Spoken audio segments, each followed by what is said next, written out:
skeletal presence.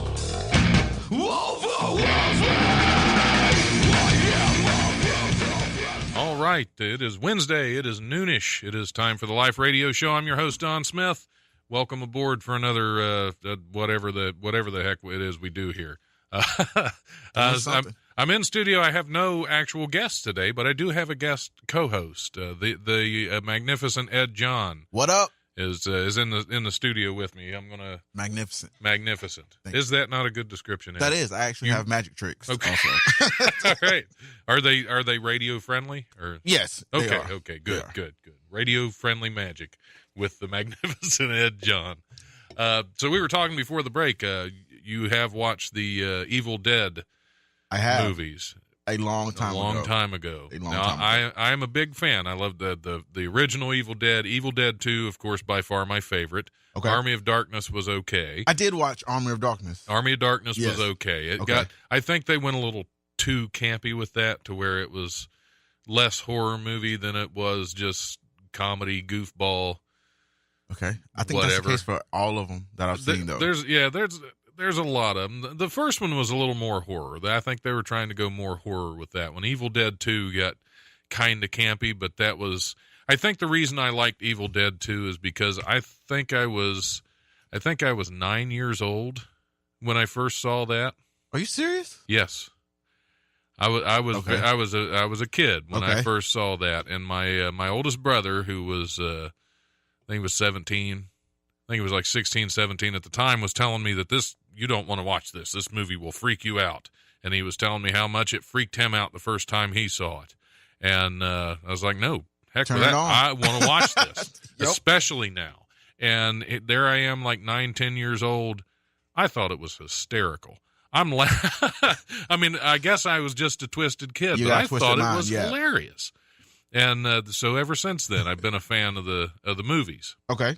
Now, Ash vs. the Evil Dead is a series that's been on Stars for a couple years now, and I've been really I've been cautious about watching it because I've seen a lot of times when they try to bring a thing back like that, something that I really like, they screw it up royally. Oh yeah.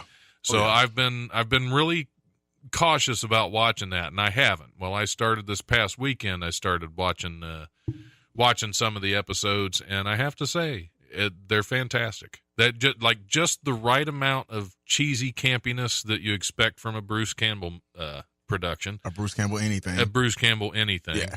And just really, I mean, there's also just the right amount of blood and guts and gore and creepy, and it was really good. I was impressed. They actually honored the memory of the original movies, I believe. They honored the memory of the original trash, campy, fantastically wonderful movies. But that's Bruce Campbell's niche, though, right? Like it is the B movies, like the not trash, but the B movies. Yeah, that's his playing field. Which, I mean, the guy's made a living off of doing, cheesy B movies. Making up of them. That's fantastic. Yeah, because he's in quite a few of them. Most people know him from Evil Dead, but they don't know him like I was telling you about The Man with the Screaming Brain, which is a fantastic movie. Now, the gist of that one is he's a capitalist American millionaire over in Russia. Okay. And he meets this communist cab driver, and there's an accident, and he's got some kind of weird thing in some way. In order to rebuild him, they have to use the cab driver's brain.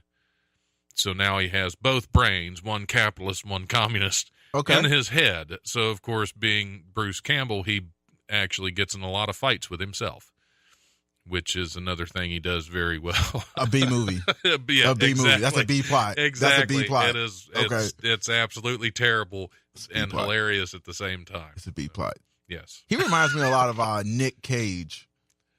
I think Nick Cage might be the new Bruce Campbell. Well, Nick Cage actually started out not in B movies. And now I think he takes everything he can. But Bruce Campbell, I mean, he knows. The difference is, I think Bruce Campbell knows where he's at, his place. Yeah, true. Okay, valid. I think Nick Cage still thinks he's an A star. He won an Oscar. I know. In 96. Yeah. Not Bruce Campbell, but right, Nick Cage, yeah. Because I think Bruce Campbell deserves one.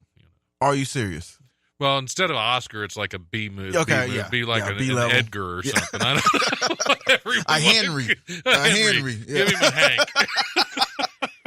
Give him a Hank, yeah. Yeah. A Hank. The 2019 Hank.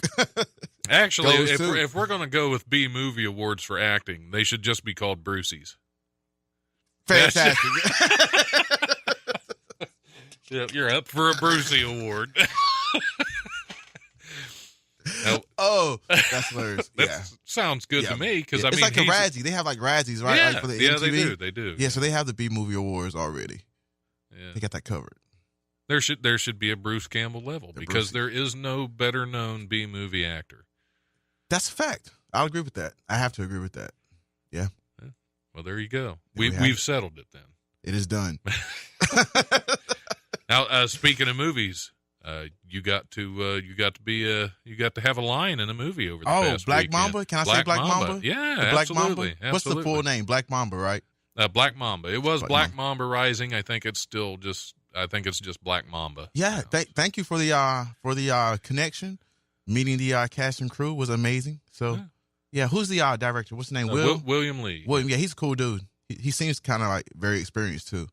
He's been making movies for over 40 years. He just looked at me. He's like, yeah, "Hey, you want a part? You want a part in the movie? We're missing a guy." Yep.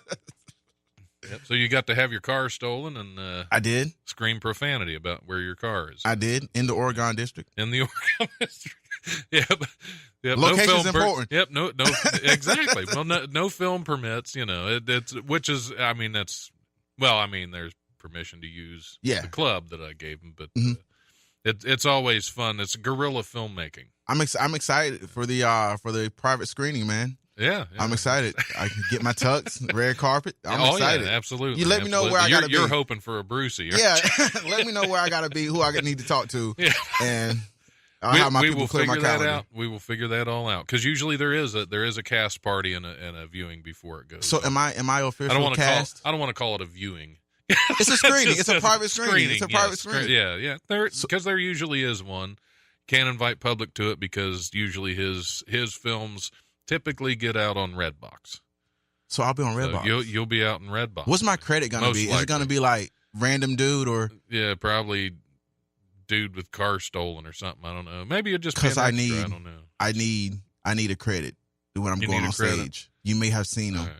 Well, you did see him. I don't want that maybe stuff. You did see him. Yeah, exactly. In Black Mamba.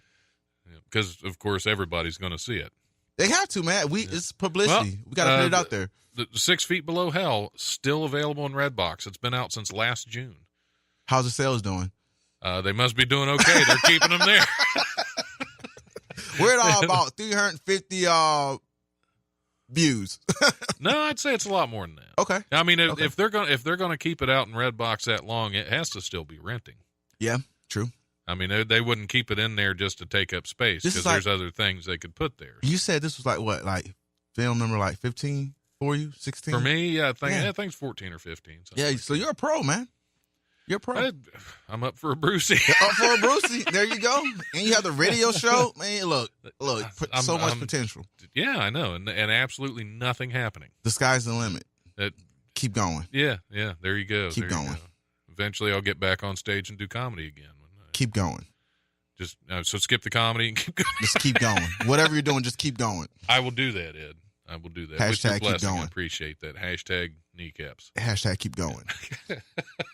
We're always coming up with new hashtags. How's our Fupload doing? Fupload is it's again, the sky is the limit. Keep going. Yep. Hashtag Fupload. We're going to keep going. Yep. That's man. I don't even know where to go from here. I don't know. What's the news look like? You got a news thing on here, We right? got some news. It's okay, too early for news. news. Okay, too early. We've done the Bruce Campbell. Yeah, we've talked about Bruce Campbell Black all Mamba. we can. Black Mamba, we've discussed that a little bit. But we just can't talk about Black Mamba without talking about like some of the like details that go on behind it. We can't give a lot of details about the script. Okay, yeah. But okay, as far as what kind of details did you have in mind? I don't know. I like can I call it location when I was on location? Well, that's a great location. Yeah. When I was on location, I was impressed with like the energy that was going around. Like it was my first time being like a movie set. It was a set, right? Yeah. Yeah. So I like the energy that was going on. And the everyone who was like acting, I guess like the cast was like so focused on what they were supposed to be doing. You know what I mean? I'm not surprised, but it was kind of like, wow, this is, because I always thought when you see like actors and what do you call, what's the official term? Like thespians, right? Well, that's theater actors. Well, same thing. I'm brand new to this, so I'm going to use the lingo in the wrong way. Film actors or screen actors, yeah. Yeah. I always thought they would be like high energy, bouncing off the walls and stuff, you know, but it was like a focused energy, and it was dope. Yeah. Well, so sometimes on set we have a little craziness. Okay. Toward the end of the day, I was getting a little slap happy, so there's some. I'm sure there's some wonderful footage of me out there being an idiot in my death scene. So did you die? I died. I did. I got cut to pieces with Black Mamba's katana. Okay. Black Mamba's katana. Kiera is the lead. That's the lead role is Kiera, and she cut me to pieces. Okay. Shout out to partner, William Lee's cast and Black Mamba and the credits. Yeah. So it should be fun when that gets out there. I can't wait. When? Well, you don't know the release date yet. No, we don't. Okay, we don't. It's that's all up in the air still. We're still working on principal photography, and usually they get edited fairly quickly. So I need my IMDb updated. Okay, we'll have to get with the production assistant and see what we can do to make sure you. That get sounds like a Hollywood no. That was a Hollywood no. Yeah. We'll have to get with somebody and find something out. That's how you know. It's like, nope, not happening, Ed. Somebody's going to have to tell us something. Yep, I'll get with the production assistant. We'll see. Look, see what the status is on your IMDb update, Mr. John, and we'll get back with you shortly. Thank you. Click. So Sunday night, you were up on stage trying some new stuff? I was. Yep, along with about 15 other comics here in town. My set was fantastic. No, it wasn't. It wasn't.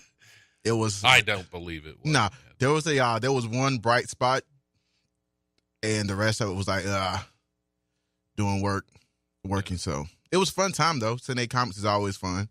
So shout out to Karen. You recognize the doing the work part, because there's some comics that go up there and think even an open mic they have to kill. Right. And you're one of there are other comics that realize, but you're one of the comics that knows when you're going up in an open mic, it's to work on stuff. Yep. It's to see what works, and you know that some stuff isn't going to work. Yep. Some stuff's not going to work. Most stuff is not going to work. I was on stage. That's one of those things that all the stuff you write, maybe 10% of it's good enough to go on stage. Yeah, but that's why you got to write, man. There's like a right. So I had this one joke Sunday. And it really hit. It was like received very well. So now it's like, okay, I'm trying to like dig into it and find out, okay, where's the funny part of this material and why exactly was it funny, you know, and where you can dig into it there. So I'm wrecking my brain trying to figure this out. So Sunday comics. Yeah, without oversaturating it and destroying the whole joke. Yeah, because you can do that too. I've had some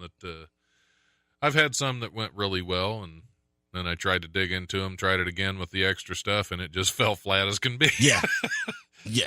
So you got to play with it a little bit. Yeah, man, it's work. There's a open mic tonight, too, at South Park Tavern. If I can give them a plug, I guess. So here's the plug for South Park Tavern. I know you got your rundown. Yeah, we always get the rundown. Okay, yeah. But we can give extra plugs, too.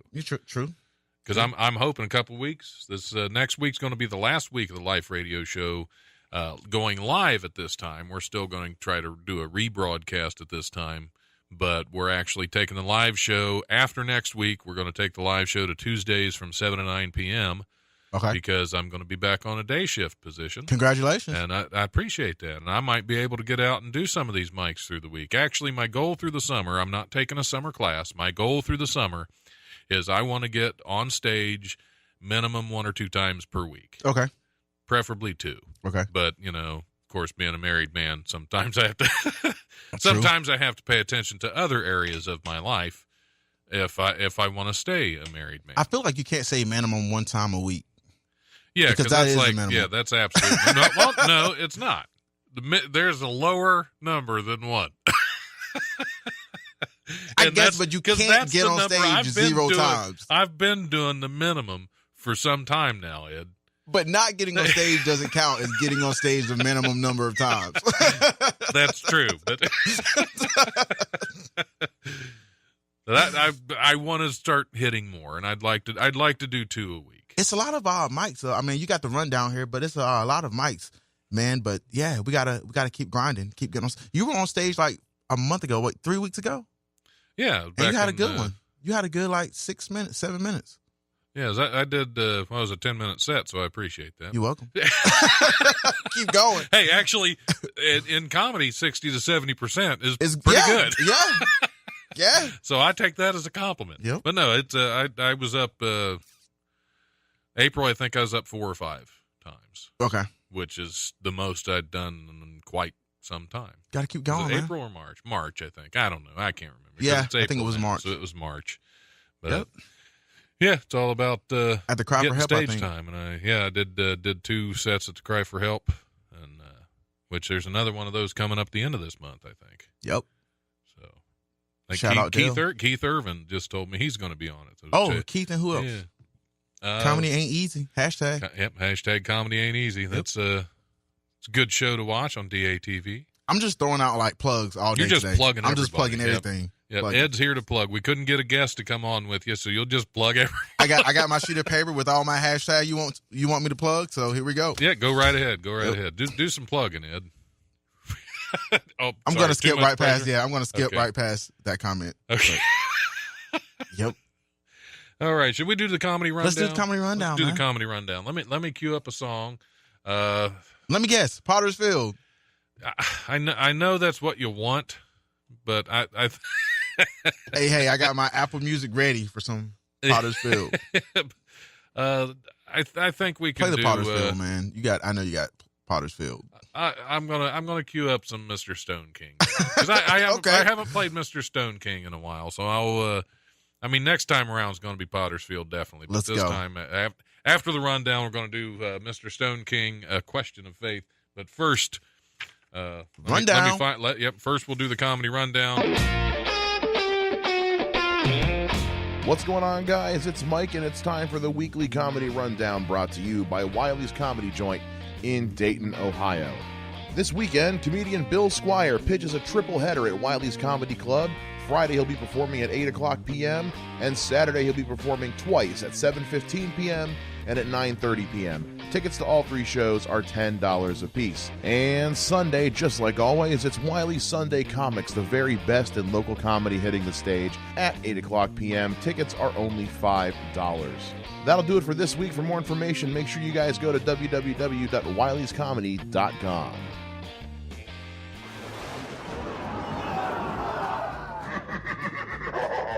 Looks like we've got a mystery on our hands, folks.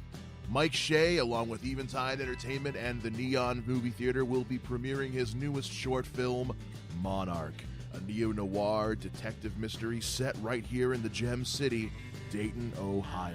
The event will be held on Thursday, May 17th at 7:30 p.m., and you can be a part of the process. Just go to www.gofundme.com/Monarch Film Premiere, and you can donate to make this one real night to remember.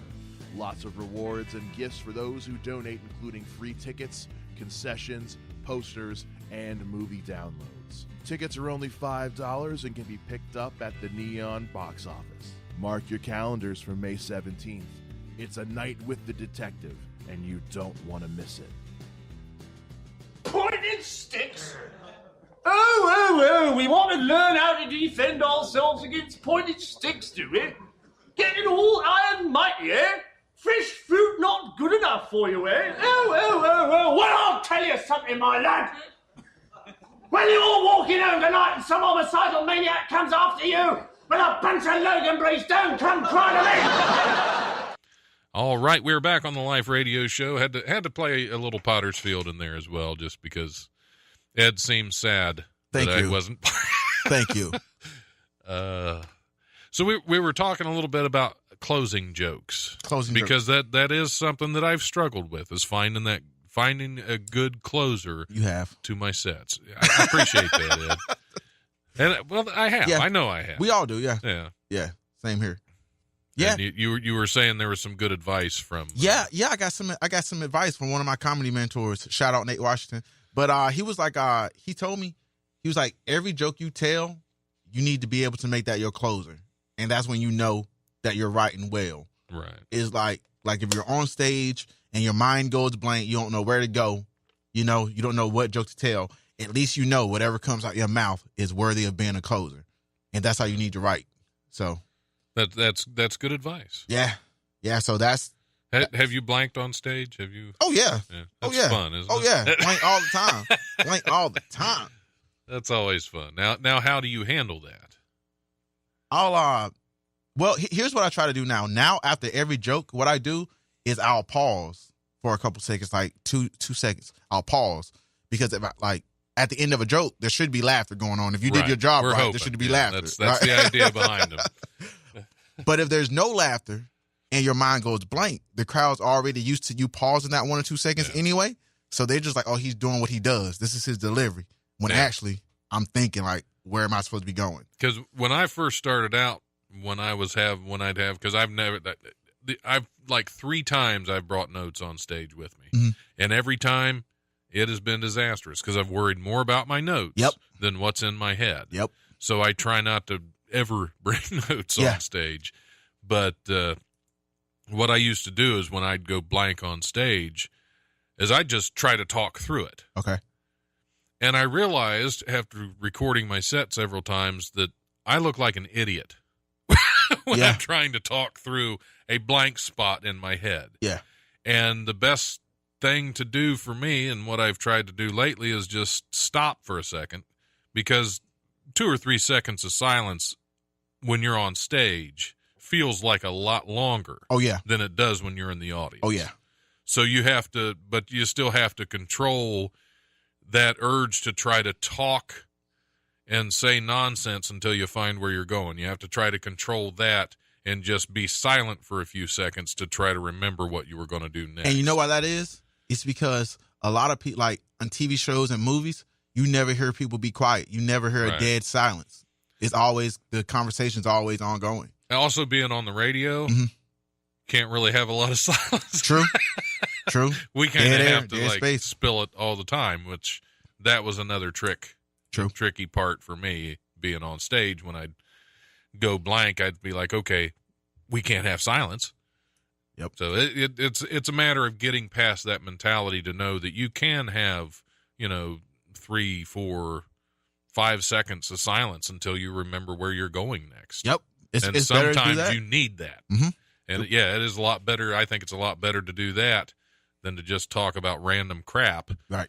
Until you're until you either just start crying and run off stage. Just go like, hey, that's my time. Thank you. I can't remember nothing. Well, I'm trying to like build like some awareness when I'm on stage and just like be present in the room and see what's going on in the room. Look at people's faces, because maybe that'll give you a talking point. Like not to roast somebody, but just like be present in the room and not in your head.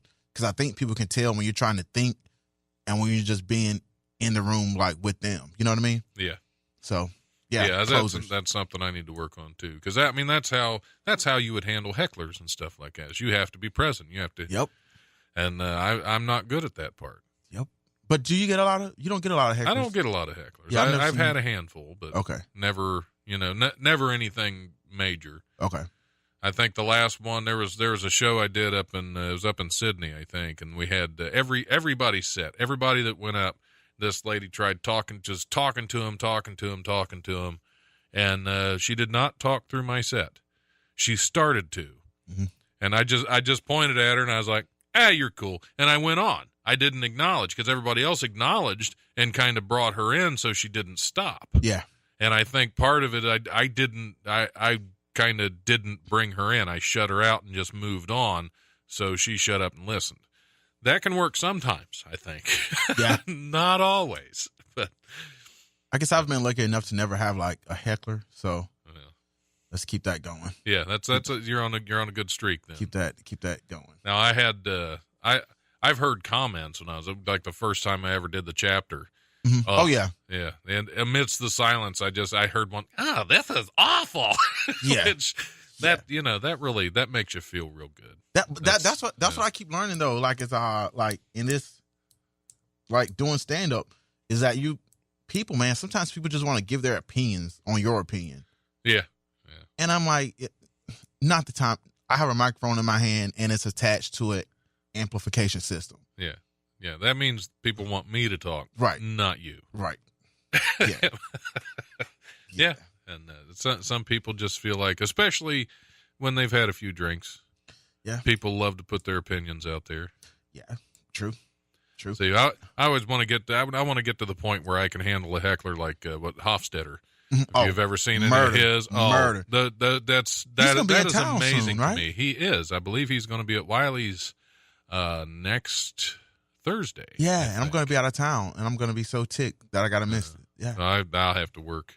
Yeah. Although I might be able to. It's my last 2 days at that job, and I still have some PTO time left. I may have to talk to the boss use today. Use it or lose it. I may have to tell my boss today, I think next Thursday and Friday, I'm just going to have. I'm just not going to be here. I'm just going to have a 4-day weekend. I'm not coming before in. I start my new job. I'm not coming in. Don't look for me. Don't. I think I may have to do that. Don't look for me because I would like. I think I missed Hofstetter the last couple times he's been through. I want to check him, but he buries hecklers. And I think with his YouTube videos, the heckler owned videos that he puts up, I think it's almost like he invites it, like it's a challenge. Oh yeah, like he's sending this challenge out there for people to come do that. I would like to know though, like as a comic, I would like to know what gets up under his skin though, because like if hecklers don't do it, there has to be something. Yeah, he's not impervious to like, everything. So if it's not a heckler, what is it that really like presses his button? Yeah. There's got to be something that throws somebody off. Like if he had a set where there were no hecklers, I bet you he'd be like ticked. Yeah, he wouldn't. He's like, I failed. I failed. Yep, I got nothing to put up on YouTube today. Yeah, yeah. That could be it. Yeah. That's no hecklers. Lack of hecklers is his kryptonite. I would like to talk to him and see, like, just know what it is. Because some people, like you said, you don't like silence. A lot of people don't like silence. A lot of people don't want to forget their lines on stage. Right. Everybody's got a fear. You know what I mean? Oh, that's a big one for me. Well, and I think that's a theater thing because I started out acting in theater when I was in my mid-20s. Okay. And I think that because in theater you have to know your lines. Yeah. There's you can't take notes when you're acting on stage. You can have them written down on things because I've seen people do that before. You can write them on props and stuff, but it's still, you can't. You shouldn't be doing that. But I've never blanked during a performance. Okay. But there was one show I came out and it was my first line, and I think somebody asked me a question in the script. The script was somebody asked me this question, and my answer was so not fitting to the question that was asked that I couldn't remember it. So it was my first line coming out on stage, and this was in the final dress rehearsal. We were actually opening the next night. Okay. And I came out on stage, and that question was asked to me, and I knew nothing about what I was supposed to do. Wow. I had no answer. At the dress rehearsal? At the final dress rehearsal. Ooh. Yeah. Yeah. You talk about puckering up. I was a nervous wreck. How'd the performance go, though? The next night, I was fine. Okay. I was absolutely fine. And I, after that initial moment, where it was only like for 5 seconds that I blanked, and we ended up, somebody spoke up and we moved past it and went on with the rest of the show, and I was fine. Okay. But it was that initial blank that scared me to death.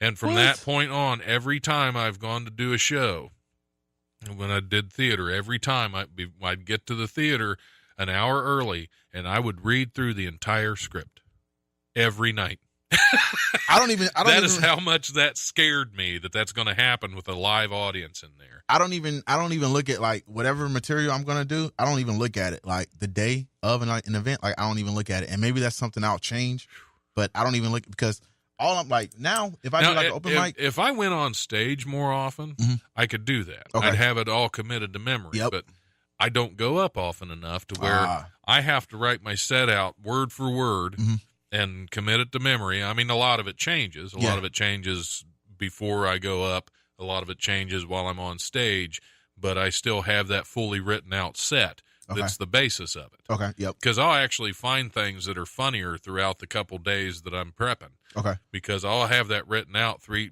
to 4 days in advance. Okay. Yep. To commit it to memory, and I'll go over it like when I'm driving to work or something. I'll go over the set, 5 or 6 times on my way to work if I have enough time, depending on the length of the set. But I'll keep going over it, and a lot of times I'll find funnier, different ways to make this little bit funnier and this little bit funnier. Okay. So that a lot of times what I go on stage with doesn't really look a lot like what I initially wrote out. Yep. But everything has to be there. That's kind of my process. Okay. And the only time I've actually blanked doing comedy, I didn't go through that process. I thought I was impervious, and I didn't actually write my set out until the night before. Yeah. And I didn't, and it was a 15-minute set, which at that point was the longest set I'd done. And I was about at 6 minutes, and I had nothing. Whew. Yeah. So that 15 minutes. So how'd you handle it? Did you go through the 15? Or? No, I didn't know what I was doing. I forgot everything I came up there with. At 6 minutes, I was just so flustered. And once it started going downhill, eventually I'm up there. Somebody luckily went and got the host. And as soon as I saw him, I said, "Get up here. I'm out." Oh, it was a disaster. That was, I think I'd been doing comedy about 4 months at the time this happened. And that was devastating. Well, to think you got 15 minutes of material at the 4-month mark. I did. You did? I did. I mean, it wasn't all great, but I had it. You had it? Yeah. What? Okay. Yeah. Because I did a half hour. I think I was about a little over a year in. I did a full half hour. Oh, wow. Oh, okay. Without problems. And they actually went well. But you're used to like being on stage and acting anyway. Right. Part of comedy. Right. And at the time, I was hitting the stage a lot more, which what I hope to do again. Which reminds me about 6 months ago, this dude who had just started doing comedy. Well, this dude who was coming out to an open mic to perform, right? Right. Walks up to the Sunday Comics show, and he's like, I'm on the list. I'm supposed to go up tonight. And we're like, okay, cool. You ever done comedy before? He was like, no, but I got an hour of material. Awesome. Oh, okay. Yeah, so you're headlining tonight is what you're telling me. You're just closing this whole thing out. Like, this is what you're doing tonight. Okay. Oh, wow. He said he had an hour of stand-up, and then he got on stage and did like, he gets on stage, and the first thing he goes, "Man, those lights are bright." Which that's one of the. I like to try when I find out somebody's going up for the first time. I like to try to get them to the comics hang. Yeah. Or when somebody's thinking about it, that way they can come up with some of their material and kind of have somebody go over it. Is it stuff that's hacky? Is it stuff that's been used, even though they're new and it's kind of expected? Yep. But that's a lot of the etiquette and a lot of the basic stuff like that. Don't go up and comment on the lights. Everybody knows it's bright. Leave it out. Yep. That's, but people, that gets mentioned at least once every open mic. Yeah. Like, when you have a new person up. But like, why? That's like going on stage and like, wow, there are people in here. Like, duh. Hey, this is a comedy club. Yeah. But I mean, yeah. First time, I guess. I don't know. Yeah, you'll have that. You'll have that. So yeah, closers. Those are closers. Yeah, those. Yeah, we ended up not talking about closers as much. I mean, we kind of did. Yeah, we kind of did a little bit. Well, we're touching on everything. This is actually more of a comedically education or a educational. The how-tos. Comedy education. The how-tos around dating. Which I feel a little, unqualified. I guess, but you know what though, man? Like, comedy's a lifelong lesson. Like, doing stand-up, like, supposedly you're in the quest for like the perfect routine, right? To finally master. You know what I mean? Like, Monet and all of them never had the perfect like masterpiece. You know what I mean? It was a quest. Right. They kept trying. Yeah. And even though we call them the masters, they still. Right. Yeah. You're right. So, I mean. Yeah. Because it's all really how you feel about your own material and your own art, if we are calling comedy art, which comedy in is a art. way it is. Comedy is art. It is art. Okay. It is art. Yeah. It's got a structure. It's got a structure and it's got a technique, right? It's got a structure true. and a That's technique. True, yeah. And it's a profession. Like, there are people who's like, no, that joke's... When somebody can walk up to you and be like, yo, that joke's not going to work, and here's why, it's an art. Because they know exactly where your flaws are. You know what I mean? Like, they can tell you what you didn't do. Yeah. And I think that's what makes it but an it art. can still work. Not the way they presented it, though. Like, it can work, but you got to tweak it. Like, yeah, that's true. Like, you can play this B flat scale, but you got to hit all these notes. You got to hit these notes going up and these notes going down. You know what I mean? Unless it's jazz, then you can be all over the place and people will still accept it. You right. You right. You right. Oh, should we do a quick news story before we go to our news hour story. break? All right. Let's go.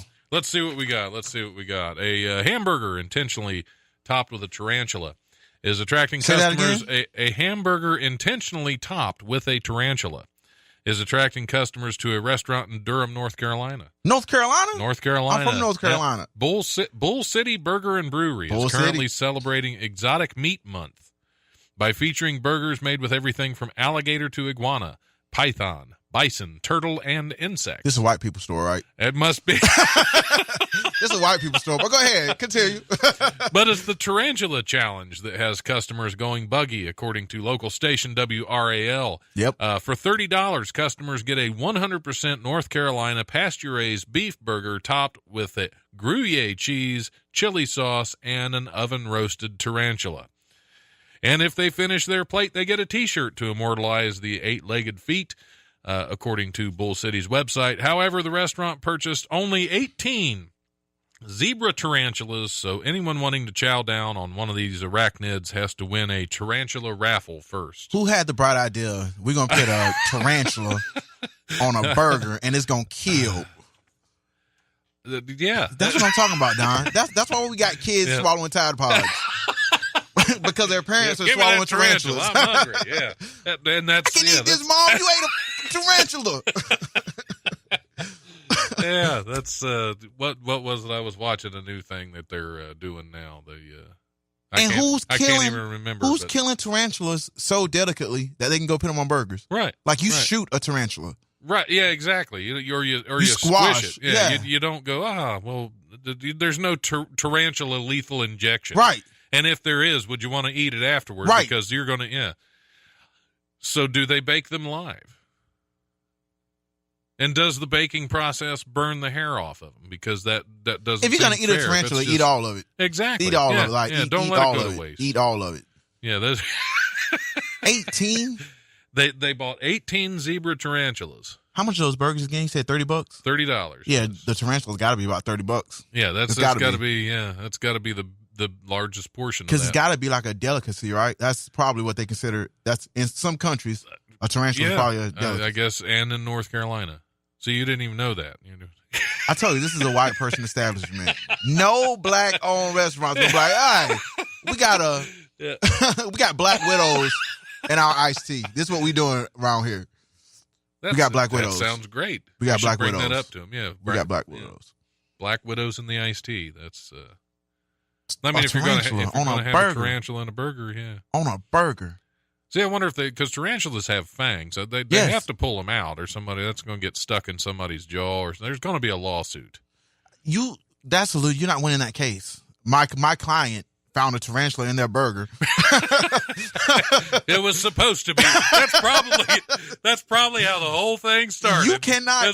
No lawyer is going to argue that case. My client has a right to sue because they found fangs in their tarantula burger.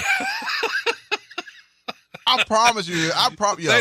They have to sign a release form. You have to. Yeah. That's probably how the whole thing started. There was a tarantula in the burger accidentally. Inspiration. And they said, hey, we're on to something. We could get sued for this. Let's put it on the menu.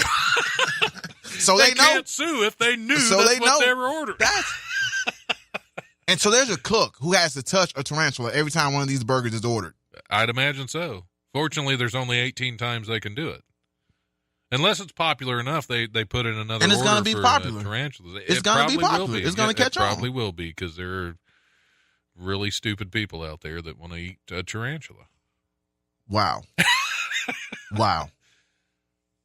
See, but nobody. There were other exotic meats too, but they don't. I mean, iguana. That's kind of exotic, but it's still a meat. Yeah, you can. Yeah, it's a meat. Python. Yeah, I could see that. Yeah, I haven't tried python, but a python ain't gonna kill you. It's gonna scare you. A tarantula will kill you. Bison. I've had bison. Bison's good. Yeah, that's good. Yeah, that's just like beef, only with a little more flavor. Yeah. And turtle. I've had turtle. It's been a while. You can eat a turtle? Oh yeah. Turtle soup, man. Didn't know that. Yeah. Okay. It was really fun when I was a kid. We had caught this big old snapping turtle. I mean, this thing was probably about 2 feet in diameter, big, huge thing. Okay. And we took it home, and we decided we were going to make.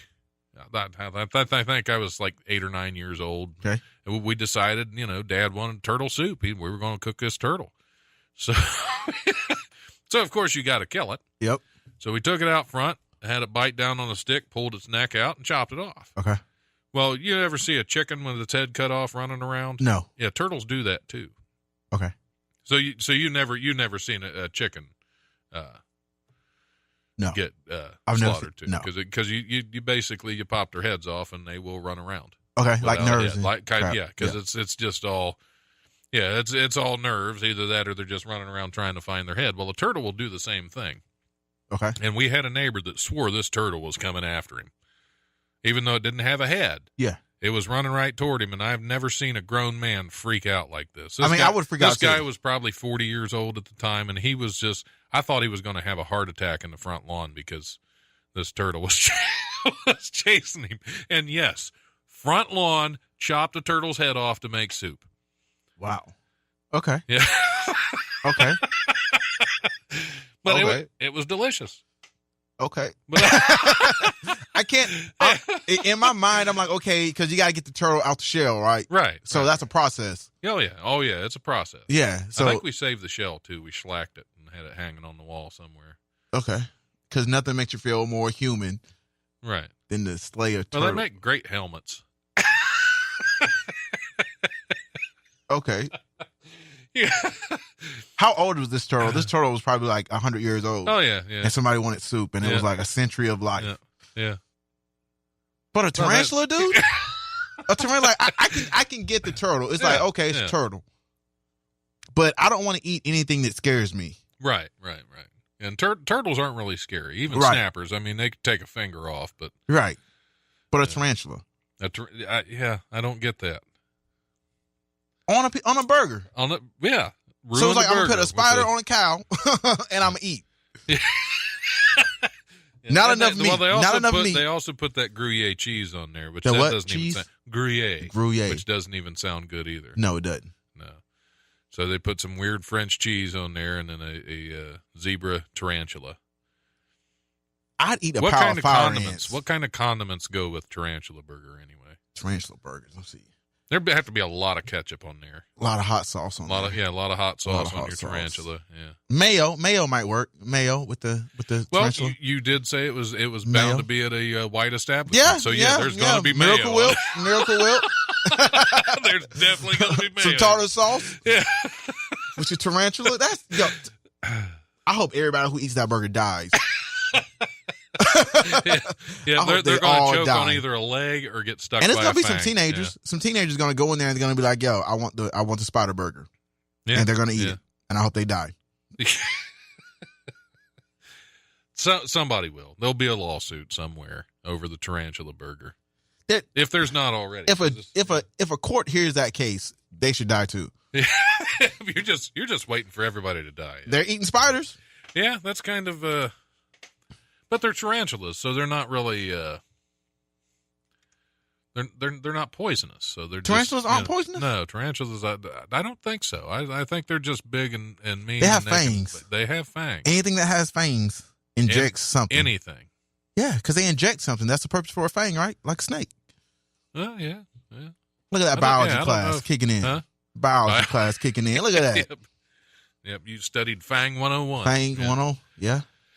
Yeah, well, I didn't think tarantulas. And I'm black. I have an innate system to like, that's some deadly stuff. Yeah. Stay away from that spider. Stay away from. See that police car? Yeah, don't eat that. Yep, that's. Spider senses. Spiders, snakes, Spider and senses. cops. Stay away from them. They will kill you. See that and badge with Starbucks. fangs? Stay out of Starbucks. Starbucks. Starbucks. See, we don't even have to. I brought that up at the top of the hour, and we don't even have time to discuss it now. Yeah. But hey, we'll be back in the next hour. And keep going. Yeah, we might. Hashtag keep going. Yep. Starbucks. All right, we're going to take our mandated FCC mandated break. Let's do it. I think it's really they just want me off the air for a while. So we'll be back here shortly with the next exciting hour of the Life Radio Show. If there's one thing that's true about wrestling fans, it's how much they like to talk about wrestling. Join Aaron Lopez and Ben Norsworthy for the Top Rope Wrestling Podcast. Let's get ready to rumble!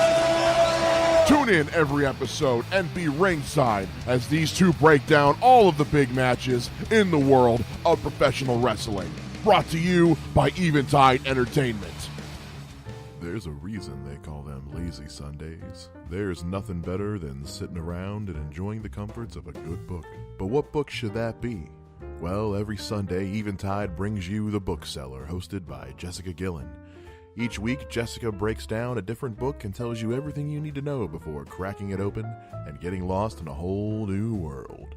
Tune in every Sunday for The Bookseller with Jessica Gillen, brought to you by Eventide Entertainment. Wednesdays on Eventide, Robert Yetter and Mike Shea sit down and throw albums at each other, talking about them, picking them apart, ripping them a new one. All different artists, all different genres, all different levels of suckage. It's Track Record, Wednesdays at 9 a.m. on the Eventide podcast feed. For more information, go to eventideent.com. All right. We are back on the Life Radio Show. I'm your host, Don Smith, sitting in with my my guest co-host for the week, which is actually just my guest for the week because I haven't had another guest, and it's all that we need. Ed John, what's up? Is in the magnificent Ed John is in with his on-air magic for my next trick, and we're still stuck on a spider burger. A tarantula burger. Tarantula, but not just your regular, not just your average spider. No. A big hairy-legged tarantula burger. And my guess is, from looking at I looked at the picture when that came with this article, and it served the burger open-faced, so the top bun was off with all the, lettuce, tomato, whatever, scorpions, whatever on this side. Yeah. And the tarantula was actually baked as a full tarantula, sitting right on top of the burger. So you'd have to put the top bun on, squish your tarantula down, which I'd imagine it's baked. There's going to be a little crunch to it. There's going to be a crunch. Yeah. Yeah. Because, the legs are kind of thin anyway. Could you just break them off and eat them like fries? I can't wrap my mind around what would possess someone to do that. Like, a tarantula's like the king of the spider jungle. You know what I mean? Oh, yeah. Yeah, it's the top of the... spider the arachnid chain. Yeah. That's speechless. It's a strange world we live in, Ed. Did we? Yeah. I can't. That's like saying I want some Kool-Aid and I want something to drink, but I want a piranha in there. Makes perfect sense. Perfect sense. Yeah. That's stupid. As long as the piranha isn't alive. You don't want a live piranha in your Kool-Aid. Correct. Yeah. Correct. I don't know, how do piranhas handle sugar? Can they digest? Probably get a little hyper. Probably. You're right. Yeah. I don't know. That should be an experiment. We should do that weekend. Go find a piranha and just get them all hyped up on sugar. I'm going to find a tarantula and I'm going to throw it on this burger because, Right. Because you look at it and say, man, that thing's creepy. Right. How would that be on a burger? Right. Yeah. And there's an untapped market in these tarantulas. I don't understand it. Yeah, there are stupid white kids that would eat this thing up. Yes. Yeah. That's a fact. That's a fact. Yeah, yes. Yeah. Which you would think, if you're going to make anything like that, any little crawly thing into a meal, you would find a way to do it with cockroaches because they're plentiful and they can survive anything. So after the end of days, we will still have a food source. True. Yeah. And we've gotten the jump on it to figure out what tastes good earlier. So you know what's crazy? You're talking about end of days. I was watching a documentary on Netflix, and which that was supposed to be like yesterday, wasn't it? What? The end of the world again. Was it? Was it yesterday? I can't remember for sure. It might be tomorrow for all. Could be. I know it's coming up whatever again. day Trump's like, hey, we're done here. Yeah. I had my burger with my tarantula. Let's see. When are the talks with North Korea? Yeah. We're done. But no, I was watching a documentary and it was talking about like millions of years ago when there were a lot more trees, right? Right. And there was more ozone. So there used to be a lot more oxygen on the planet. So insects were like 10 times bigger than they are now. Right. Like mosquitoes were the size of like birds. Which they still are in Florida. Okay. So imagine what a tarantula looked like years ago. Yeah. Like be like a Labrador. Yeah. Seriously. Yeah. A tarantadoodle. That's what It sounds cute. Yeah, it sounds adorable. I want a tarantadoodle. Have this little puppy with 8 legs. And fangs. Yeah, what the heck is that? That's my tarantadoodle. I can't. Oh, spider. Yeah, that's gonna have me like mentally screwed up all day. Glad I could help. With that. Do we want to move on? Are there other news stories? Like if you get sick and you have to go to the doctor and they're like, "What have you eaten in the last like week or so? Anything abnormal?" I had a burger. Anything weird about this burger? Tasted all right. Well, we took an X-ray of your stomach. Yeah, Yeah. Yeah. Okay. Yeah, we got to move on because I'm perplexed over this. Okay. Now I had mentioned Starbucks. We don't want to talk about that. Starbucks. Yo, okay, I did some research on Starbucks Okay. just because it's what I do, right? And so you go to the corporate site and you go to like worldwide locations, right?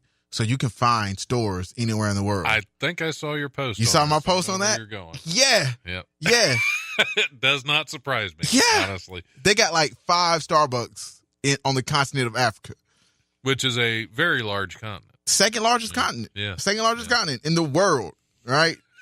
South Africa and Egypt. One of my buddies goes, well, actually, they Egypt probably have more than 5 Starbucks in Antarctica. Right. That Go part. ahead. That part. Right. Like in Africa. And then my buddy goes, well, actually, there's a lot of Starbucks in Egypt. And I was like, no one thinks Africa when they think Egypt. You know? It is part of the African continent. I mean, but you've never seen that commercial and they're like, hey, for 35 cents a day, you can save a starving Egyptian. Ain't no Egyptian starving. Good point, yeah. I ain't ever seen a malnourished Egyptian. Like that's an Pharaoh excellent had food. That's hilarious. Well, the Nile Delta is very plush. You know, I was like, yo, Egypt, no one ever goes, yo, welcome to Egypt, Africa. Yeah. No. Yeah, you make an excellent point. Come on, man. So other than Egypt, that was his rebuttal. 5 Starbucks. That was his rebuttal. Right. Is that, they have, Egypt actually has a lot of, I was like, dude, what are you talking about? That's not my point. Yeah. Yeah. You never hear an Egyptian refer to themselves as African either. Facts. They're Egyptian. Facts. Facts. Oh, that's funny. So where are these South African, Africa? All South 5 Africa? of them. All 5 South of them. Africa? Now, So, there are 54 countries on the continent of Africa. 54 countries. And only 2 have Starbucks. 2. Oh, so there are 2 that have Starbucks. I What's mean the other Egypt. one? Egypt. Okay, If you go, but yeah. we're not counting. Yeah, we're not counting Egypt. Not counting Egypt. Not counting because Starbucks was like, let's go around Egypt, and so south. there's where would you go to get a good cup of coffee in the Congo?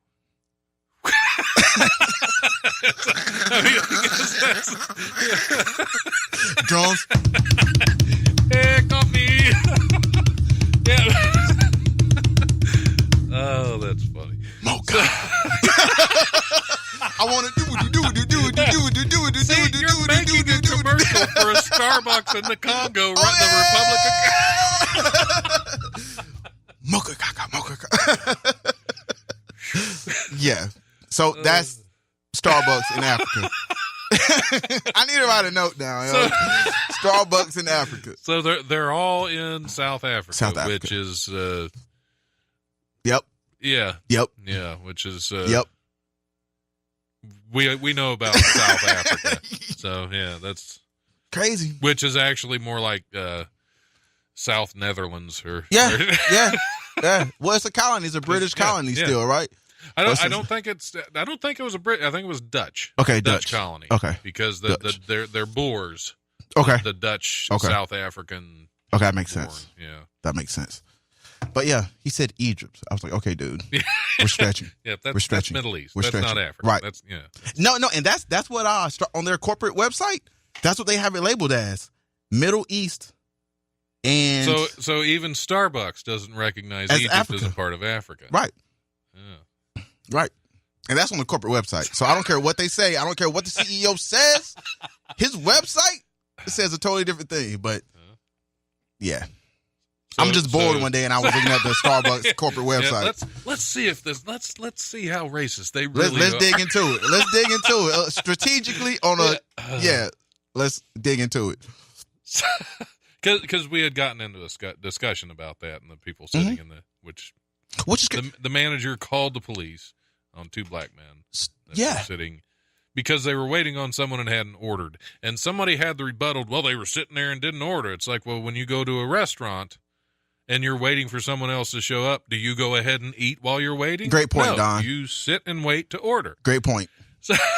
And then Starbucks closed like 8,000 something stores to have a day to teach their employees how to treat minorities. So you didn't hire them and say, do you know how to treat minorities? Yeah, you didn't. That wasn't a criteria when they first came on. How do you feel? We got caught. So we're going to train you guys today on how to treat people. Yeah, you've been with the company for 18 years. You're a great asset to the company. Great. Doing great work. Yeah, but hey, black people don't like you. They don't. They don't. Oh, because somebody called the cops. And how do the cops know who to target when they walk into the store? Somebody said they're either African American, they're minorities, or they're blacks. Well, the cops probably said that as soon as they got called. That part.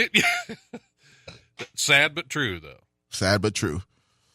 But I've boycotted Starbucks for years because their coffee's crap. So now I don't really have to worry Starbucks. about it. Do you? They got me a little bit. What a quandary. They got me a little bit. Like, if I go to Africa, I'm going to Egypt or South Africa. Yeah. You know? But I wouldn't recommend South Africa. I think they still got some issues down there. Yeah, Africa, period, has issues, man. Africa. Yeah. Well, or you could go open up the first Starbucks in the Congo. I could. Yeah. Yes. Do we want to hit another news story? Let's go. Let's do it. This is a fun show. Let's do it. It is. It is. All kinds of stuff going on. When Fabiana Lefleur decided to make her own bikini, she hopped right to it, which makes sense since she used frogs as the material. Oh, God. What? The 28-year-old Lefleur lives in Henderson, Louisiana, and grew up hunting and fishing around the bayou. Her father taught her not to waste anything from an animal. She told local station KLFY-TV, "When my father took a deer, he always made a point to use every part that he could, not only eating the meat, but also tanning the hide, sometimes even carving bones into knife handles." She recently decided to apply her father's advice to amphibians. After removing the meat for a meal, she sewed the animals together into an eye-catching swimsuit. She was like, something about this frog skin is going to make my ass look great. Yeah. My ass in this. Hey, this frog lives and separates. Toad? Fantastic. You know what kind of seacoast I'm going to get from this toad? Oh, but You get camel toed.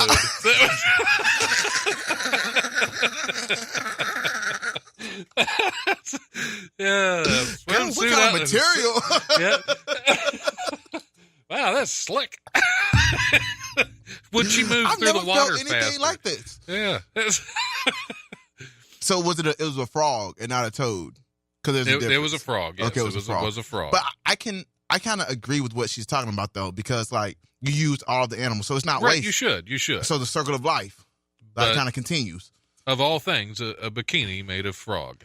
Yeah. So she's taking that to the beach. Yeah. Yeah. I just wondered, just because frogs got that But long frogs are tongue, is hairy. that what you use for the what? Frogs are hairy though. Don't they have hair on them? I never met a hairy frog. I think no. they do. I think they're kind of like hairy. Not really, no. No? I mean, I don't know that frogs have hair, because hair is a mammal thing, and frogs are Okay. amphibians. Yeah, true. But reptiles. Are they reptiles or amphibians? They're amphibians. Yeah. Yeah. Okay. But the frogs. I've skinned frogs before, because frog legs actually pretty good. I gotta see what this girl looks like I would imagine in that bikini. she, Because that's a one-on-one. she lives in the Louisiana bayou. Yeah. So it makes sense. And wears a frog bikini. Yeah. Don't know if I'd want to see what she looked like. She could. I mean, she could be gorgeous. Right. She could also Right. not. Right. Because we'll move on. Yeah. Yeah. Yeah. Yeah. What a ratty thing to do, blaming mice for 1,000 pounds of missing marijuana. That's the dubious excuse 8 police officers in Pilar, Argentina, gave after a half-ton of pot disappeared from a police warehouse. Uh-huh. About 13,000 pounds of bud were supposed to be in storage, but the recent police inspection revealed 1,000 pounds were missing, according to The Guardian. Javier Specia, the city's former police commissioner, was ordered to explain the shortfall to a judge. He and 3 subordinates told the skeptical jurists the missing marijuana must have been eaten by mice. Experts, however, sent the theory up in smoke, saying rodents wouldn't confuse marijuana with food. In the off chance they did, the mice would likely have died from the dope, and investigators would have found cannabis-laden corpses. Right. Which I really don't think you can die from eating too much marijuana. You can't. Right. Right. That's like too much. Even if you're a mouse, you're just going to have a hell of a time. Because it's a plant. But, yes, it's like eating too much kale. Like, like. Right. Which, I mean, yeah, that would kill me. Eating too much kale. I think eating kale in general. What happened to these cops? They all retired? Because they stole a half ton of because they stole a half ton of weed and they sold it off and retired. So, what is it with animals today? They ended up busted. What is it with animals? We got mice who are getting high. Tarantula burgers, we got high mice, and decorating frog bikini. asses. Yeah. And tarantulas on the sandwiches. Yeah, that's What's the next story, Don? You're on to the next story? already. We're just skipping right over the. I mean, we can talk mice. about the weed infested mice if you want to. We'll move on. Let's see. They're eating all the snacks. They ain't a bag of chips. It's safe wherever they are. Michigan gym patron looking for a Wi-Fi connection found one named Remote Detonator, prompting an evacuation and precautionary search of the facility by a bomb-sniffing dog. The Saginaw News reports nothing was found in the search Sunday at Planet Fitness in Saginaw Township. Planet Fitness. About 85 miles northwest of Detroit. Saginaw Township Police Chief Donald Pessell, I'm not going to say it, says... Let's go. Pussehl. Yeah, says the patron brought the Wi-Fi connection's name to the attention of the manager, who evacuated the building and called police. The gym was closed for about 3 hours as police responded. 3 hours as they responded, or 3 hours after they got there? After they got there. Yeah. Yeah. Well, I don't know. It's yeah. Pussell says that's as close as I can come to that name. Says there's, quote, no crime or threat, so no charges are expected. He notes people often have odd names for Wi-Fi connections. Planet Fitness says the manager was following company procedure for when there's suspicion about a safety issue. So I guess be careful what you name your Wi-Fi connections. Yeah, because and they're I mean, Remote Detonator. that's clever though. That's some jerk funny. was like, watch Yeah. this. Yeah, it's funny. Watch this. It is funny. Yeah. But, some nerd was like, yeah. today at 3:00, TikTok. Yeah, we're going to close down the Planet Fitness. Ha ha, you bunch of jocks. So if the Wi-Fi connection had that name, right, there was somebody there with the Wi-Fi. Like somebody who was evacuated had the Wi-Fi. It was there. Yeah. They were present. Because the Wi-Fi, there's either a connection nearby. Right. And like in one of the offices or whatever's around that Planet Fitness, there's one that they would be able to find out whose it was, or somebody's hotspot. So yeah, it was either somebody nearby that was playing a joke or somebody in the building. Clever. Yeah, I think it's clever. funny. I think it's hilarious. Yep. I don't think you should ever do that, like in here, because not a school. Yeah, this is a school. Yeah, this is and that would really set a lot of people off. A lot of people. And there would. See, I'm surprised there weren't any charges on that because Nah, no charges. Even though it was just a silly name. Should we take a break? Yeah, I think we should take a little break. Take a break? Take a little half-hour break. Well, not break. take a break for a half hour. Take a break at the half hour. Let's do it. Just because. Let's do it. Sitting in here on the Life Radio Show with Ed John. Let me see what kind of music we can come up with. Let's see what we're doing. This next one. Let's see what we got. Let's see what we got.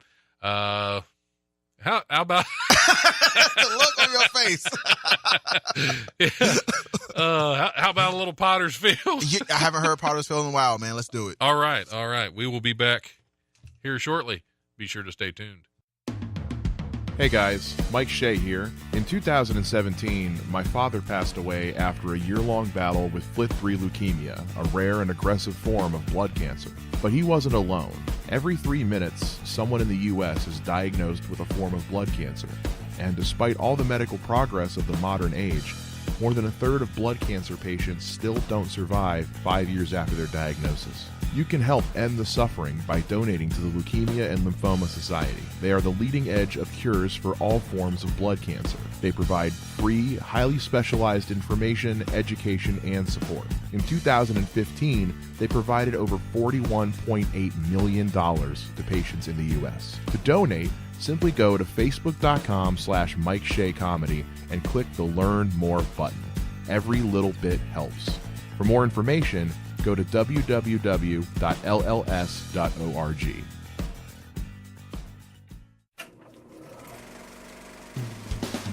Nothing brings people together quite like the movies, and every week Aaron Lopez wants you to join him in a discussion about the latest and greatest in the world of film. So grab a drink, grab some popcorn, and get comfy. Come join Aaron and friends every Thursday at The Drive-In, presented by Eventide Entertainment. They say, see a broad to get that booty yak 'em, leg her down and smack 'em, yak 'em. Cole got to be. Yo, shit. All right, we're back on the Life Radio Show. Purveyors of fine frog bikinis. Don't do it, Don. Don't do it. Don't do it. Ed had to look up the picture of this Fabiana. What was her name? Which sounds like a very attractive name. It does. Where did it go? I lost my frog boobs. Fabiana Lafleur. Which it does sound like a very French. And she was Louisiana. it was those Louisiana Creole. Bayou. Yep. She was attractive, but actually looked like had frogs. She was wearing frogs. She was wearing frogs. No it wasn't frog like skin. frog skin that you took out and sewed. It was frogs. like frogs. Kermit. It looks like she just tied their feet together. That's what she did. And she was like, yeah, you know what? This is a new look Yep. in the streets. Because it didn't even look like they were skinned. It looked like it still had the meat. Dude, they were frogs. Yeah, they were frogs. It's okay. They were frogs. I've always wanted to hold up boobies. It's not easy being green. Yes, they were actually It's frogs. a whole They were like frog. frog pasty. A whole frog. Yes, it was a sight to see. And she's got red hair, fire red hair. Yes, Like, dyed it. it was red and green, so it's She's like like, Christmas. she's like, I got to dye it because I need to bring more Right. attention to me. Right. The Because these frogs on yeah, my the chest, frogs. not doing it. I kind of want to I want people to look at me. I want people to see me for who I am, not the frogs on my boobs. That's really. You are crazy, is what you are. Like, you are crazy. Yep. See, I told you, it was a lot of fun off the air because we could actually say what we were thinking. You're right. Now, FCC. Won't let me be or let me be me. Yeah. Well, that's the bad thing about the FCC. They shouldn't be so hard on us because they have the F word and 2 C words in their name. So, anyway. Let's go. A memorial in a remote corner of Massachusetts that marks a 1969 UFO sighting has been ordered moved, but one man who experienced a close encounter is objecting. The 5,000-pound memorial in Sheffield was installed in 2015, but was moved about 30 feet a few weeks later when it was discovered it was on town land. Now, town administrator Rhonda LaBombard, really? That's a great name. It is. Tells the Berkshire Eagle it has to be moved again because it's on a town right-of-way easement. That's not sitting well with Tom Reed. He was 9 when he, his mother, grandmother, and brother saw what he described as a self-contained glow that flooded their car with an amber light. About 40 people in several surrounding towns reported the strange light. Reed is threatening legal action because they're moving his UFO memorial. Apparently it's his. No, it's not his. Well, it could be. It didn't say. He said it wasn't sitting well with him that they were trying to move it, but it never said it was his. Just that he was fighting the moving of the UFO memorial. You all right, Ed? These white people. Go ahead. No, I'm getting the white people alert going off in my head about his statue. Yeah. So they already had to move it once because it was on town property. Now it's not on town property, but it's on a town easement. Okay. Which is property that they have the right to use. Yeah. So now... In which they didn't need to use ever since 1969. Well, no, it was only put up in 2015. Okay, 2015. So after, 30, 40 years, 46 years, whatever, somebody finally looked around and said, you know what? We need a memorial. There's something missing. Because people are forgetting that there's aliens that this happened. Were here. So, yeah. And then it was moved 30 more feet as soon as they put it up. So why not just move it again? I mean, there's really... Why the big fuss, Tom, to have to move this? Why the big fuss to, threaten legal action? Legal action. Right, about moving it. About moving a statue. That's only been there for a little while. And they're moving it. They're not destroying it. They're just moving it, right? They're moving the statue. They're just moving it. They just want to move it off of the town easement. So. I got nothing. Yeah. It's a government. That's a government for you. Always moving my UFO statues. I got nothing. There you go. Let's see what else we got. Let's see what else. There's some dumb stuff in here, I'm sure. I mean, some great stuff that we have to talk about. Great stuff. We'll just go on with the next one. And if Henry David Thoreau were alive today, he might retitle his most famous work On Golden Pond. Okay. And he would be, we're not allowed to say that word on the air, so he would be very angry. Henry David Thoreau. That's because Walden Pond, the once pristine jewel that inspired the American naturalist and philosopher in the mid-1800s, has been befouled by generations of swimmers urinating in the water, according to a new study. So much so that it's wrecking the ecosystem and devastating the fish population of the pond some 25 miles west of Boston that Thoreau immortalized in his best-known work, Walden, or Life in the Woods. A researcher at Paul Smith's College in the Adirondacks, Dr. J. Kurt Stager, and his co-authors warned, quote, these findings suggest that although mitigation efforts have curtailed anthropogenic nutrient inputs, great way to say pee, they have curtailed the inputs to Walden Pond, the lake has not returned to the pre-impact condition described by Henry David Thoreau and may become increasingly vulnerable to further changes in water quality in a warmer and possibly wetter future. Okay, so let's just ignore the fact that people were probably urinating in this pond before Thoreau wrote about it, number one. Right. He probably did himself. He probably did. Probably from a canoe. He was like, this is going to be my trick on humanity. I'm gonna write about this pond and make it illustrious, And it's, that's and stupid. Then I'm just going to pee on it. That's stupid. So what happens? So many people are urinating in this pond. It's destroying the ecosystem. Which I kind of don't believe. I don't believe that people taking a leak in a pond can destroy. There would have to be a lot of people. That would be a lot. Yeah. That would be a lot. And for so it's a pond, so there's not running water, which Right, the water it's a goes pond, somewhere. So, yeah, it gets absorbed. Yeah. And maybe it doesn't. Maybe it's just stagnates. Yeah. Just a stagnant pee pool. Yeah. Where don't pee in the pool. Don't pee in the pool. Yeah, that's just wrong. Don't pee in the pool. And this is actually, we're going to have to blame Thoreau for some of this, because he made the pond popular. He did. He made people want to go see it. So now it's befouled by urine.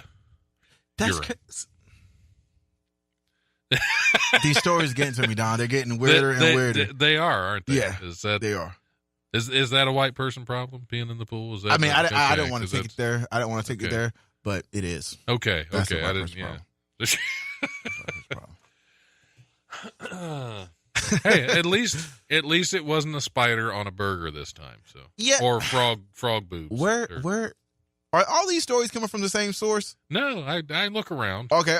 You diversify. Okay, Yeah, I do. You diversify. You can't have everything from the same sources. You're right. And I'm not allowed to divulge my sources. Okay, understood. That's understood. Or they won't be sources. That's journalistic integrity. Gotcha. Because if the live radio sources. show is known for anything, it's known for journalistic integrity. And I'm not going to damage that On voicing the by views, divulging my sources. Respect. Hashtag respect. Professionalism at its finest. Exactly. At its finest. Because this is definitely the show for professional journalism. Weren't y'all getting censored last week? Absolutely. Yeah. Oh. I would say yes, but all that was cut out. So, California City is under siege from tumbleweeds. Victorville, located 60 miles northeast of Los Angeles, has been invaded by the wind-blown objects. Footage shows the weeds tumbling down the streets and stacking up against homes, forming two-story mounds that block some residents inside. Many had to call 911 for help. City spokeswoman Sue Jones says, quote, we're not exactly sure how many homes are affected, but we're estimating about 100 to 150 homes in the area. The city's code enforcement has dispatched trucks to haul away the tumbleweeds, but it seems like every time real estate broker Brian Bagwell told the Washington Post, it seems like every time we get the tumbleweeds cleared up, the wind blows them right back again. Like leaves. It's a nasty nightmare. Leaves. Like leaves. Only apparently big weeds, leaves, and enough to block people in their home. So where are the weeds coming from is my question. They just blow across the land. In the same freaking pattern. Pretty much, yeah. Into the same town over Into and the over same again, town, to the same till it house. stacks up and blocks people in their houses, and they don't think, well, maybe we should move. Right. Clearly something doesn't want us here. Yep, right. It's the tumbleweeds. Or put up a fence. Or put up a fence. That would make fence. way too much sense. A fence. Yes. I don't know, Don. They're getting or just tumbleweeds are a problem. Build a wall. Build a wall. Like Trump was going to do. Build a wall in a big V shape. Yep. And they on the wind side, and it'll just blow right around. Blow straight through. Yeah. That's all you got to do. See, we solved their problem. We did. Yeah. We just like a boss. Just like solving any other problem, just build a wall. Just break it down to the fundamental level. Any problem you need. Keep it out. Keep it out. So yeah, that's tumbleweeds. Have you ever been out west? Yeah, I was. Okay, yeah. So they're out there. I see them a little bit, but I've never seen like that quantity. No, I saw them. I was in Texas for about 3 years, and I would see them blow across the road. First time I really saw them. Actually, I saw y'all Roadrunner. You know, the Roadrunner is a real thing. Yeah. Oh yeah. The Geococcus californicus, I think it's a scientific name. I don't think we can say that on the. No, it's a scientific name. I broke it down. I'm just kidding. Yeah. But yeah, they would run up. So under you your car. actually memorized you had that information in your head, the scientific name of the Roadrunner. Yeah, because I saw one day and I was like, "What is this?" It looked like a turkey with no feathers and skin. Yeah. That's what it looked like, and it was running under my car. And I was parked at a stoplight one day, and one just ran out across the street, and I was like, "That was a Roadrunner." That was a Roadrunner. I heard beep beep, beep beep. Yeah, and it was gone. I was like, "Wow!" And there was a coyote right behind it. Yeah, with a rocket tied to his tail. Tied to his tail. Yeah, and a caption popping up. Yeah, like Thanks for stopping at the light. That said, "Yikes!" Thanks for stopping at the light. Appreciate it, player. Yeah. And then just Did you say the coyote said, "Appreciate it, player"? Yeah. On the sign. That sounds like appreciate him. It, player. Yep. Yep. gone. I was like, dude, awesome. You're never gonna catch him. I spent some time out west, out in where was it? Las Cruces, New Mexico. Okay. So, okay. Yeah. My ex-wife was out there for a while. Okay. Las Cruces. Yeah. That's where they have all the vampire movies. John Carpenter. And he does a lot of movies out there. Yeah. Which Las Cruces, the crosses. Yep. See. Yeah. There you go. We're there, man. All right. Moving on. Let's go. An airman in the Tennessee National Guard has been removed from her position and is facing administrative action after she appeared to use a dinosaur hand puppet to take her reenlistment oath. Master Sergeant Robin Brown, a senior non-commissioned officer with the Tennessee Joint Public Affairs Office, appeared to reenlist Friday for the Guard by holding a dinosaur puppet in her right hand as she took the oath. The video of the oath has been viewed more than 2 million times, according to Stars and Stripes. The ceremony was reportedly not an official enlistment, just something Brown created for her children, according to the Air Force Times, which pointed out that in a screenshot of a conversation on an Air Force Facebook forum, someone claiming to be from the Tennessee Military Department said it was, quote, not an official reenlistment. So if it's not an official reenlistment, what's the big deal? Right. Why is it a problem? I guess it's just they just want to make a stink about something. Well, that's being prior military. That's one of the things I kind of harp on is that why is she getting in trouble for expressing her freedom? You know what I mean? To make this photo. Yeah, that they fight for. Yeah, that they fight for. And, yeah. And she's in the Guard, so if anybody's appointed, she's going to be one of the first. Yeah. But she can't take this photo any way she wants to take it. Exactly. That's always that's one of the reasons I was never cut out for military. It's like those because I'm too mouthy and I wouldn't make it. But see, you would. It's always those who like defend freedom who have the least amount of freedom. You know what I mean? That seems to be that seems to be the thing. Yep. Because you're going into the service, which makes you a servant. Yep. You know. Stupid. But anyway, I could harp all day on that, but yeah, that's funny. I think I saw that photo where she had the dinosaur. Yeah. And what's crazy, the Master Sergeant probably got in trouble too. Yep. Well, she was the Master Sergeant. Oh. Yeah. But whoever was doing her reenlistment had to outrank her. That's true. So yeah, well, it wasn't an official reenlistment. So it was just a video she made for her kids, and apparently you can't do that. Can't do anything for your kids. Yeah. Can't. Well, no. Can't do anything for your kids at all. Yep. Oh, okay. We'll move on to something more exciting. Dortmund, Germany, has been maybe ground zero for the next sexual revolution. For the next sexual revolution. Okay. Thanks to the world's first brothel showcasing silicone sex dolls, called Bordal. It was bound to happen. The brothel opened last year to Johns wanting to enjoy the charms of one or more of the establishment's 13 female sex dolls and one male doll. Each session with the doll costs around $101 per hour. And owner Evelyn Schwartz says each doll is booked to, quote, work 12 sessions a day, according to the Metro. Schwartz purchased her silicone working girls from Asia for around $2,538 each. Each plastic prostitute is a different size with different hair color and breast sizes. Since opening the brothel doors, Schwartz said men all over Germany have patronized the establishment and claims 70% have come back. Quote, for many it's not a fetish but more of a curiosity, she said. So, I have some questions. Let's hear them. How well do they clean them? How well? That's what's going through my head. Exactly, because there are only 13 females and one male. Yeah. How often? And they work 12-hour shifts? They work. It's $101 an hour, and they each work. 12 shifts, 12 shifts a day? 12 sessions. 12 sessions. So I guess at an hour apiece? However long a session is, yes. So first of all, they pay for themselves in 2 days. Exactly. That's fantastic. So her profit margin is like out there. Oh yeah. She's making a killing because out there. Yeah. And then they got to clean them. You're right. Like, oh yeah, you would have to. I don't know if I could do it. They would really have to be scoured well. I'd have to bring. Who's cleaning them? Yeah, she would have to employ somebody to really do a deep cleaning on these things. Deep. Yeah. Because, I mean, you're going to want, if you're going to use, because, I mean, who wants a used sex toy? Nobody. And that's basically what this is. Well, not basically. That is what this is. If you're not one of the first customers, if you're not one of the first 14 customers, you're getting a used toy. Sloppy seconds. Yeah. Yep. Goes the same for it goes the same for sex dolls as it does humans. Yeah. So, that's gross. That is. It's disgusting. Because now you got to have, it's a brothel.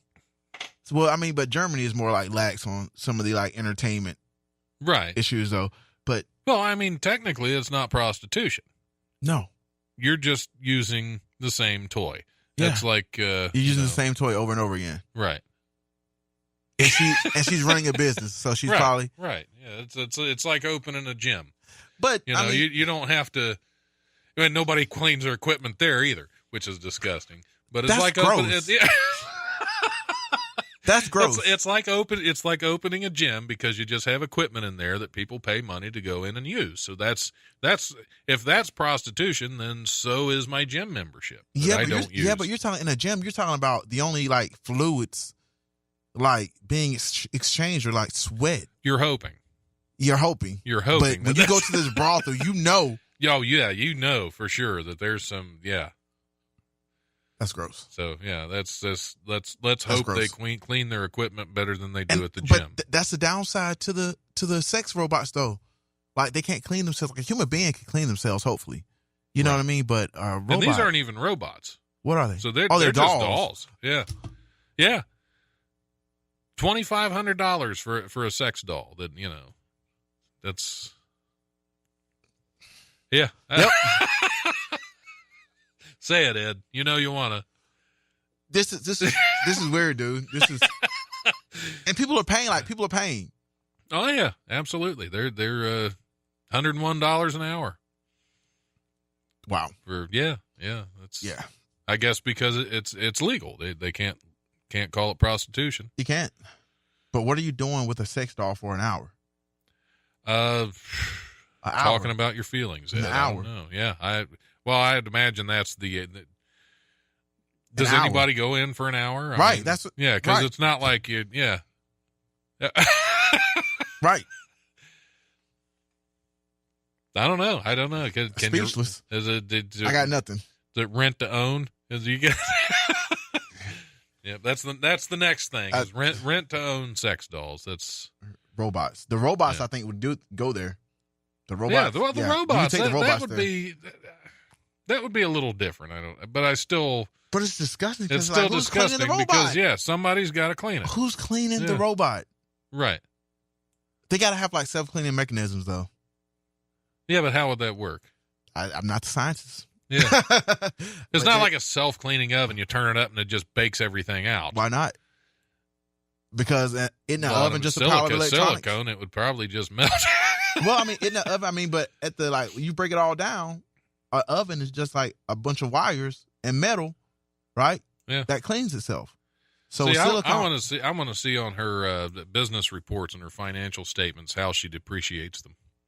I want to see what the turnover looks like. I want to see how often she buys new dolls. Yeah. I mean, not that I'm going to invest, but Hey, time out because if it's making money. Yeah, that's true. It would be. It probably would be a sound investment. Because it's based on curiosity. Yeah. So yeah, I would invest in it.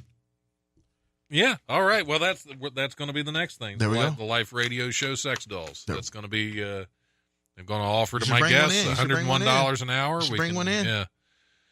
Keep them up under the desk. Yeah. Keep them above the desk. Under the desk. Yeah, I was going to say you Under have the to keep desk. them under the desk. Oh. Otherwise, there'd be absolutely no point in having them. Right. Ed, we're going to have to wrap it up on Let's this. wrap it up. It's been great having you. It's been a really fun show. We've pretty much solved most of the world problems. We have. Because, From like I said, to build frogs, a wall, eat a tarantula, tumbleweeds, put frogs on your boobs, Walden Pond, pee in the pond. Don't pee in the pool. Don't pee in the pool. Pee in the pond. If you're going to wear frog bikini, actually skin the frogs. And don't just glue them on like pasties. Skin it. Yep. Build a wall to divert your tumbleweeds, because that's a hazard. Yep. Or just at least build a fence, because it's gonna cost the government to like maintain. Right. Yeah. Get everybody out, because you got all the service guys out there trying to get you out of your house when you're blocked in by tumbleweeds. You're right. And then you got speaking of service members, you got the dino. Yep. You got the don't take your oath with the dinosaur. Do not do that. That's a sure way to get kicked out. Yep. But anyway, that's all we have time for. Ed, thank you so much for coming in. Thanks for having me, Don. We weren't able to get another guest to come on, but that's their own problem. That is, because they missed out. And the King didn't call in today. The King did not call in today, it's a little disappointing. Yeah, I haven't heard from him in several weeks. Yeah, actually, so hopefully all is well. Yeah, hopefully all. Well, they is got that new movie coming out too, so he's busy. There's another one coming out. Yeah, Infinity War. Oh, okay. I haven't seen Black Panther yet. Are you serious? I don't get to movies much. How? He's one of your biggest fans.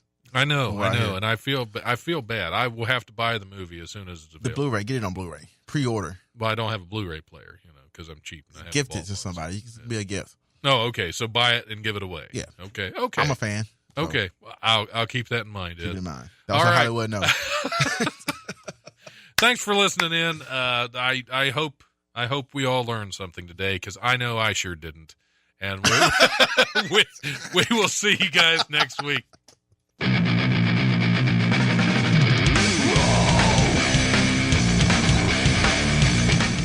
This has been the Life Radio Show on WWSU 106.9 with your host, Don Smith.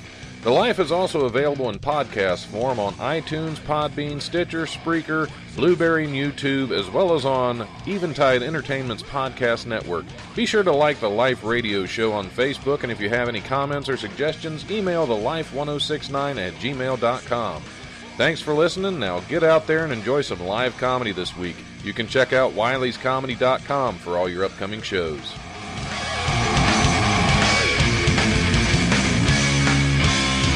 The brutal presence overwhelms me. The brutal presence overwhelms me.